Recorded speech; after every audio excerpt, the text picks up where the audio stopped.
भारत में नकली और घटिया दवाओं की समस्याएं लंबे समय से चिंता का विषय रही हैं। कई बार मरीजों के लिए यह पहचानना मुश्किल हो जाता है कि जो दवा वे खरीद रहे हैं वह असली है या नकली। इसी समस्या से निपटने के लिए केंद्र सरकार ने दवाओं की ट्रैकिंग और वेरिफिकेशन सिस्टम को और मजबूत करने के लिए QR कोड लगाने का फैसला किया है। आइए जानते हैं कि सरकार ने क्या फैसला लिया है और इससे आपको क्या फ़ायदा होगा। नमस्कार, मैं रिया और आप देख रहे हैं अमर उजाला। हाल ही में नकली इंजेक्शन के कारण राजस्थान के कोटा में प्रसूताओं की मौत हो गई। जांच के दौरान दवा के नमूने गुणवत्ता परीक्षण में फेल पाए गए और उनमें ऑक्सीटोसिन के इंजेक्शन में ऑक्सीटोसिन की मात्रा 0 मिली। जांच में पाया गया कि फर्म ने जितनी दवाएं खरीदी थी उससे अधिक इंजेक्शन बाजार में बेचे। ऐसे मामले को देखते हुए स्वास्थ्य व परिवार कल्याण मंत्रालय ने ड्रग रूल्स 1945 में संशोधन कर अनुसूची H2 के दायरे का विस्तार किया है। अब केवल चुनिंदा दवाओं तक सीमित रहने के बजाय इन श्रेणियों की सभी दवाएं अनुसूची H2 के तहत आएंगी। इनमें शामिल है सभी वैक्सीन, सभी एंटी माइक्रोबियल दवाएं, सभी कैंसर रोधी दवाएं, NDPS एक्ट 1985 के तहत आने वाली सभी नार्कोटिक और साइकोट्रॉपिक दवाएं। इन सभी दवाओं पर अब QR कोड या बार कोड लगाना अनिवार्य होगा।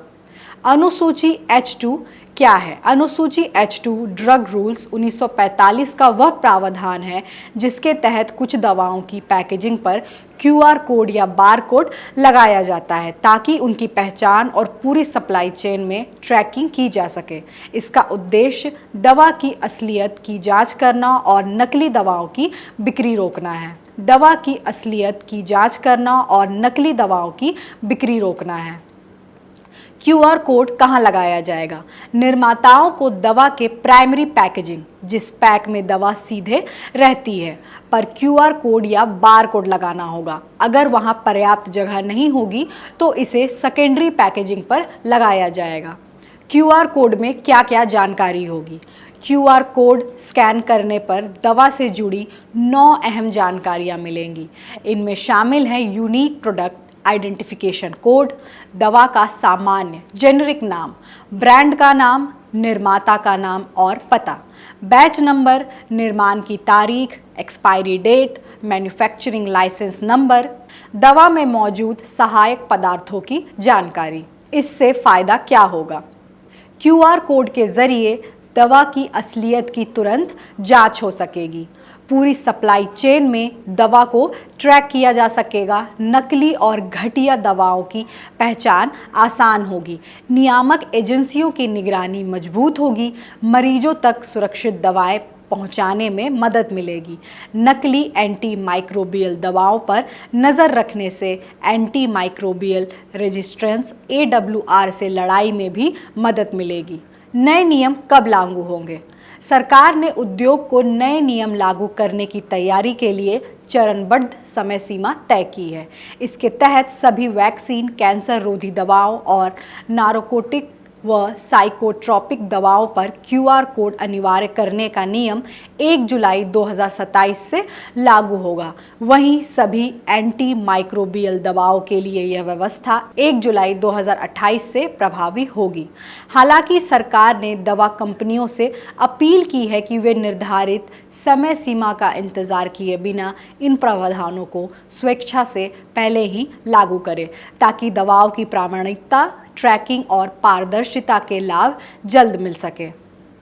पहले क्या व्यवस्था थी? QR कोड आधारित ट्रैक एंड ट्रेस व्यवस्था पहली बार 1 अगस्त 2023 से लागू की गई थी। उस समय यह नियम केवल देश के 300 सबसे अधिक बिकने वाले दवा ब्रांडों पर लागू किया गया था। इनमें Dolo, Calpol, Combiflam, Saridon, Augmentin, Azithral, Allegra जैसी लोकप्रिय दवाएं शामिल थी। इन दवाओं पर लगे QR कोड को स्कैन करके उपभोक्ता दवा की असलियत और उससे जुड़ी महत्वपूर्ण जानकारी की जांच कर सकते थे। इन 300 दवाओं का चयन कैसे हुआ था? इन 300 दवाओं का चयन स्वास्थ्य मंत्रालय ने मार्च 2022 में शुरू किया था। इसके लिए फार्मास्यूटिकल्स विभाग को सबसे अधिक बिकने वाले दवा ब्रांडों की सूची तैयार करने की जिम्मेदारी दी गई थी। चयन मूविंग एनुअल टर्नओवर यानी पिछले 12 महीनों की कुल बिक्री के आधार पर किया गया। इसके बाद नवंबर 2022 में ड्राफ्ट अधिसूचना जारी की गई और 1 अगस्त 2023 से यह व्यवस्था लागू कर दी गई है।